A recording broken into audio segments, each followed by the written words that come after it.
त्या भागामध्ये होते. त्यांनी जिल्हाधिकाऱ्यांना सूचना दिलेल्या आहेत, नियम आणि कायद्यावर बोट दाखवून काय लावून काम करू नका. पण तसं होत नाही.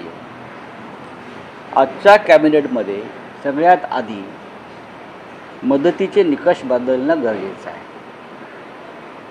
हा दुष्काळच आहे, तो ओला आहे की सुका आम्हाला माहीत नाही. जेव्हा शेतकऱ्यांचं उभं पीक शेत जमिनीसह नष्ट होतं आणि पुढले 3-4 वर्ष ते कोणतेही पीक घेऊ शकत नाही अशा स्थितीत जमीन होते, तेव्हा तो दुष्काळ आहे. दुष्काळाचे निकष लावायला हवे. दुसरं म्हणजे शेतकरी आज तात्काळ मदतीच्या प्रतीक्षेत आहे. 5-10 हजाराची मदत या परिस्थितीत ज्यांची घरदारं वाहून गेलेली आहेत, संसार वाहून गेले, त्यांना तातडीची 5-10 हजाराची मदत ही थट्टा आहे. शेतकऱ्यांना तात्काळ मदत हवी आहे ती त्यांच्या वाहून गेलेल्या शेतजमिनीवर हेक्टरी 50,000 रुपये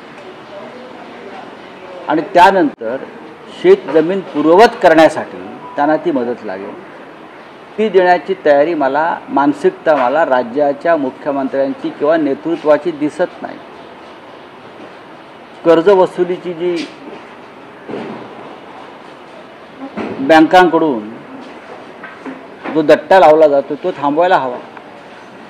मुख्यमंत्री तो आधी देऊ शकतात. सहकारी बँका आहेत आणि जर सरकारकडे पैसे नसतील सहकारी बँकेत, तर ज्या आपल्या कॅबिनेटमधल्या ज्या मंत्र्यांनी सहकारी बँकेचे घोटाळे केलेले आहेत, कोणी 70,000 कोटी, कोणी 10,000 कोटी, कोणी 5,000 कोटी, ते तात्काळ त्यांच्याकडनं वसूल करावे. शेतकऱ्यांकडून वसूल करण्यापेक्षा शिखर बँकांमध्ये किंवा इतर बँकांमध्ये ज्याने घोटाळे केलेले आहेत आणि हे तुमच्या कॅबिनेटमध्ये आहेत, आधी त्यांना नोटिसा पाठवा, मग शेतकऱ्यांना नोटिसा. काँग्रेसकडनं असं म्हणलं जातं की विशेष अधिवेशन बोलवावं तातडीने. ही मागणी शिवसेना पक्षप्रमुख उद्धव ठाकरे यांनी त्यांच्या मराठवाडा दौऱ्यात केलेली आहे की 1 दिवसाचं 2 दिवसाचं विशेष अधिवेशन घेऊन त्याच्यावर चर्चा करून तात्काळ सूचना घ्या त्या भागातल्या आमदारांकडून किंवा इतर काही नेत्यांकडून आणि निर्णय घ्या.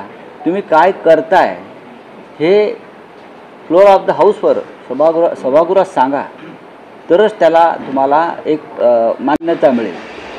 तुम्ही आता हवेत बोलताय सगळ्या गोष्टी आणि शेतकऱ्यांपर्यंत तुमचा आवाज जात नाही आहे.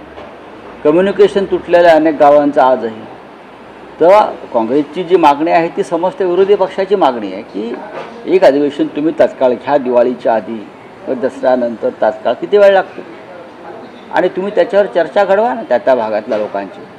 एकीकडे शेतकरी संकटात आहे, दुसरीकडे अहिल्यानगर असेल किंवा मग कोल्हापूर असेल, संभाजीनगर, काही ठिकाणी हिंदू मुसलमान कसं आहे की मराठवाड्यातल्या पूर परिस्थितीमध्ये सरकारचा जो बोजवारा उडालेला आहे, त्यांच्या मदतीचा म्हणा, त्यांच्या कार्यपद्धतीचा म्हणा, जो बोजवारा उडालेला आहे, त्यासाठी भारतीय जनता पक्षाच्या ज्या उपकंपन्या आहेत त्या अशा प्रकारच्या दंगली घडवायचा प्रयत्न करत आहेत.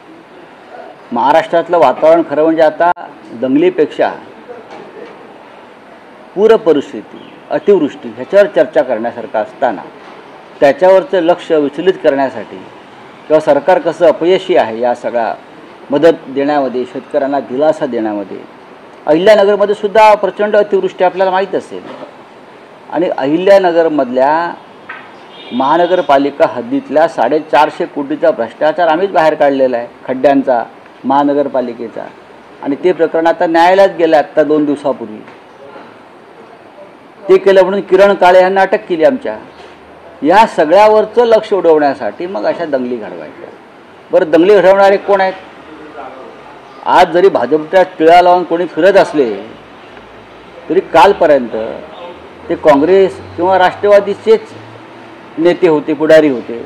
हे बाडगे जे आहेत, बाडगे हिंदुत्ववादी, बाडगे जे आज टिळा लावून फिरत आहेत, ते अशा प्रकारच्या दंगली अहिल्यानगरमध्ये घडवत आहेत.